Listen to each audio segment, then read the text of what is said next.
صباح الخير. انا قررت اعمل سلسله على اليوتيوب بشارك فيها رحلتي اني اعمل اول مليون جنيه ليا في 180 يوم بس، يعني ما يقارب الست شهور. فانا عشان اعمل كده عندي طريقين: يا اما ابيع خدمه سعرها قليل لعدد ناس كتير، يا اما ابيع خدمه سعرها عالي لعدد ناس قليل. طب مين الاسهل؟ الاسهل اني ابيع خدمه سعرها عالي لعدد ناس قليل. ليه؟ علشان في البدايه مفيش راس مال ان نعمل حملات اعلانيه اوصل بيها لجمهور كبير، وكمان ما عنديش الخبرة الكافية في مجال التسويق وريادة الأعمال فتساعدني في الكلام ده. لكن الأسهل طبعا إني أبيع ل 10 أشخاص 20 شخص بدل ما أبيع ل 10,000 شخص 100,000 شخص. طب مين عندهم استعداد يدفعوا في خدمة سعر عالي جدا؟ الخدمة اللي سعرها عالي قوي دي مش هتبيعها للمجتمع العادي، للناس العادية مش هينفع تبيعها. طب هتبيعها لمين؟ عندك طريقين: يا إما الشركات يا إما صناع المحتوى ورجال الأعمال. فانا قررت اركز على صناع المحتوى ورجال الاعمال اللي عندهم بيرسونال براند. هو طبعا صانع محتوى يبقى عنده بيرسونال براند، فالبيرسونال براند انا قررت اركز على البيزنس ده. فايه البيزنس اللي انا هعمله عشان يدخل لي مليون جنيه خلال 180 يوم بس؟ هو ان اي شخص عنده بيرسونال براند على السوشيال ميديا، انا مهمتي اني ادير البيرسونال براند ده، امسك له البيرسونال براند ده بالكامل، ادير له البراندنج بتاعه، المحتوى بتاعه، وان هو يعمل منتج رقمي من خلاله يكسب منه فلوس عن طريق البيرسونال براند. عمل سيستم مثلا للبيرسونال براند ده. فعلى سبيل المثال صانع محتوى في حته من مجال معين، فانا مثلا بقول ان احنا محتاجين نعمل فيديو بيركز على حته معينه، ومن الفيديو ده بنبيع منتج رقمي حضرتك عامله. بعد كده بناخد الفيديو الكبير ده بنقسمه لفيديوهات قصيره وننزلها على السوشيال ميديا. بعد كده بنعمل كذا فيديو كذا فيديو تاني كلهم بيودوا لنفس الفيديو الاساسي اللي احنا عملناه في الاول، اللي هو فيديو طويل، ومن خلاله بيتباع منتج وبيكسب فلوس. دي يعني دي فكره، يعني انا بقول لك يعني حاجه من الحاجات اللي بعملها اللي هعملها، فعشان تبقى فاهم بس. فهو ده البيزنس اللي انا هعمله، اشاركك يوم بيوم ازاي انا بفتح البيزنس ده وازاي بجيب عميل، زي كل حاجه. انا لسه ماشي، انا بدي معاك يعني لسه ما عملتش اي حاجه في البيزنس، فهوريك دلوقتي كل حاجه بعملها ازاي. بس قبل ما نبدأ لازم تفهم حاجة، إن الهدف من السلسلة دي مش إني أعمل مليون جنيه وبس. الهدف من السلسلة دي إني أعمل أول مليون جنيه ليا، لأن المليون جنيه أنت عارفين إن هو مش رقم كبير، لكن الهدف إني أعمل أول مليون جنيه ليا. بعد كده بتكمل بقى، لأن أول مليون جنيه هو أصعب مليون جنيه. يلا بينا النهاردة في أول يوم في الرحلة دي. فعلشان نبدأ البيزنس ده، رقم واحد لازم البيزنس ده يكون ليه اسم وليه شهرة، وليه طبعا ألوان، يعني الالوان الخاصه بالبراند ده، البيزنس ده. فالاسم انا قررت اختار RNL. ليه؟ لا مفيش ليه، هو انا جه في دماغي الاسم ده يعني RNL، هو ده اسم البيزنس هفتحه. دلوقتي بعد ما اخترت الاسم، دلوقتي جه فكره ان انا اعمل شعار للبيزنس ده.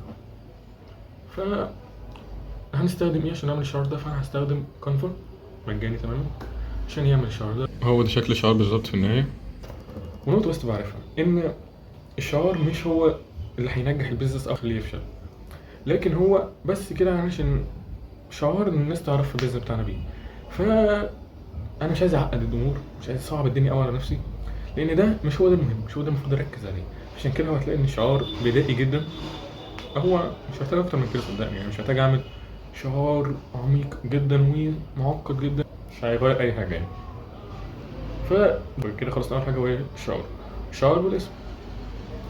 دلوقتي بقى قبل ما اروح اكلم اي عميل وكده، لازم يكون عندي انا مكان اعرف اشتغل منه. لا هنا في طريقه: ان انا استخدم نوشن مجاني، وان استخدم برضو كانفا. استخدم نوشن لانه مكان اعرف ادير منه كل الشغل. مثلا على نوشن انا عملت الورك سبيس دي او البيزنس RNL، وقسمته لاربع اقسام. دي الخاصه بيا انا، يعني خاصه بالبيزنس بتاعي انا، مش ملاش اي علاقه بالعميل. بعد كده عندي البراندنج والكونتنت والمونتايز. براندنج مثلا، فعندي مثلا هنا عميل رقم واحد بيتكون بقى من الاسم بتاعه، الجمهور المستهدف، الرسالة عايز يوصلها، والشعار والألوان بتوعه والخطوط بتاعته وكل حاجة خاصة بيه. المحتوى، المنصات اللي بيشتغل عليها ونوع المحتوى والخطة وكل ده. المونتايز نفس الكلام، المنتج اللي هيبيعه وكل ده. فده كده شكل مبدئي. انا زي ما قلت لك لسه ما عنديش عملاء، أنا لسه ببدا. فده شكل مبدئي. طب ايه الهدف منه؟ الهدف منه انا مثلا جالي عميل، جالي صانع محتوى، فهبتدي معاه شغل على طول. انا عارف انا هساله على ايه، عارف البيانات كلها عندي، والشغل في التالي يتم بسرعه، ومش هنسى حاجه، وكل حاجه تبقى منظمه. بس جالي عميل، فانا هاخد مثلا البراندنج بتاعه، حامله كل البيانات هنا، فبالتالي هعرف اشتغل معاه بسرعه. إيه، هعمل خطه المحتوى، انا عندي كل البيانات بتاعت المحتوى عندي هنا في نوشن، اشتغل معاه بسرعه، وهكذا. فده مكان اعرف اشتغل معاه بسرعه، فده مكان اعرف ادير منه شغلي انا الخاص. تاني حاجه قلت لك عليها وهي كانفا. كانفا بقى مهمتها ان هي تعمل الرسم البياني اللي هنفهم منه بقى الخطه والاستراتيجيه، ومثلا الفيديو ده بيودي على المكان ده، والمكان ده بيودي على الحته دي، فاهمني؟ الخطه بالكامل. ودي على اللي هي الوايت بورد في كانفا.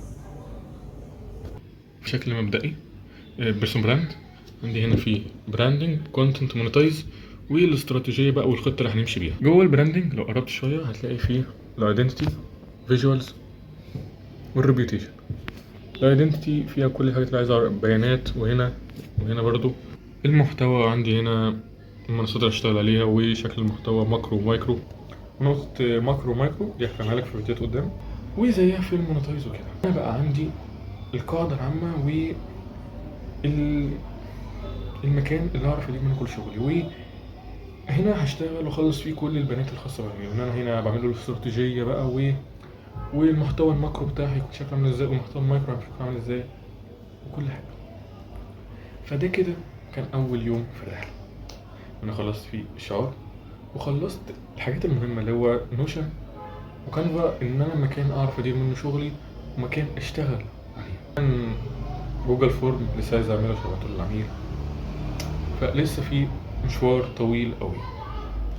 لسه في أصلا التسعير، يعني المفروض من لحد مكان لسه حاجات دي أنا لسه مش عارفها أصلا.